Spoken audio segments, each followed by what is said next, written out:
Hi, welcome to Skilled Pastor, where we offer practical advice for better ministry. If this is your first time on this channel, consider subscribing. My name is Rob Nieves, and today I want to talk to you about choosing your battles. In ministry, we're going to have battles. That's just a reality to ministry.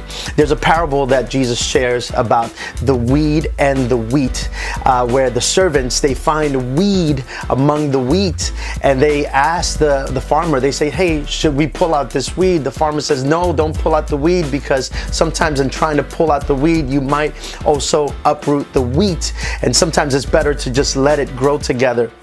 In ministry, one of the temptations that we have sometimes as young pastors is that we want to put out every single fire. We want to solve every single conflict. And you'll quickly learn after trying to do that over and over again that that is impossible. There will always be conflict. There will always be some fire. And sometimes it's best to let the weed and the wheat grow together.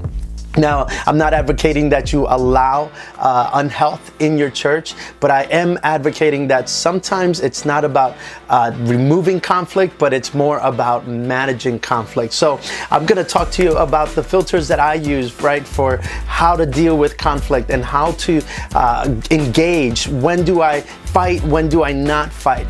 So the first thing that I ask myself is, okay, what's the potential for this fire? This conflict that's happening, is this something that's happening on the periphery, or is this something that is dealing with people that have some influence in the church? And by the way, I love what John Maxwell says. He says that leadership is influence. So some people may not be in leadership in your church, but they are influential.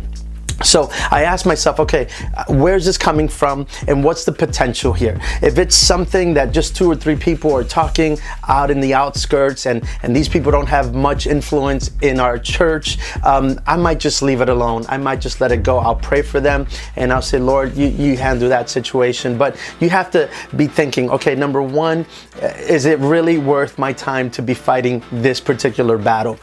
Some battles I don't think we should engage in. Some battles we pray for and we say, Lord, you just handle those people.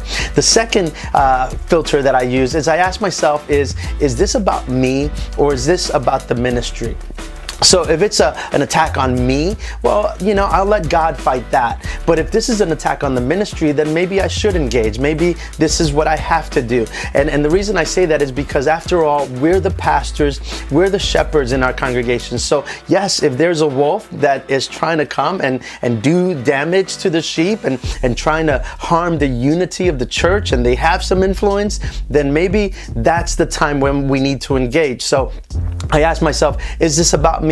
Is it that my feelings are hurt? Is it that they spoke about me? Or is this actually about the ministry? If it's about the ministry, I suggest we engage, that we put our hands and say, we're going in and we're fighting this battle because this is about the unity and the health of our church.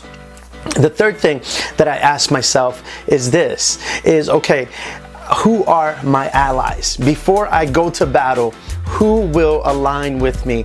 And sometimes what you have to do here is that you have to look for people that have influence in your church. And again, those people that have influence aren't always the same people that are on your leadership team. Sometimes there's people that have influence in your church and in your congregation that really aren't even part of your leadership team.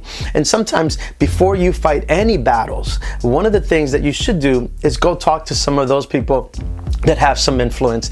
Go share with them what's going on and make sure that they become allies. And sometimes you may just need to bounce some ideas and thoughts off of them. So make sure that they are allies. Once you have those power players, you have those influential people as allies, then it's time to engage. If this is a battle that you should engage in. So I hope that this is helpful to you. And believe me, if you're going through something right now, you're in my prayers.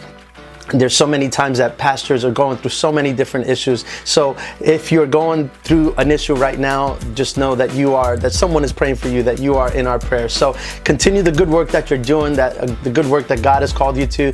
And listen, come back, watch some more videos. We're putting out videos constantly just to help you in ministry. Hey, by the way, I want to invite you to go to our website, www.skilledpastor.com. On there, I have free resources for you. One in particular that I think you'll find really helpful, which is a free sermon preparation guide template. So go to our website, www.skilledpastor.com.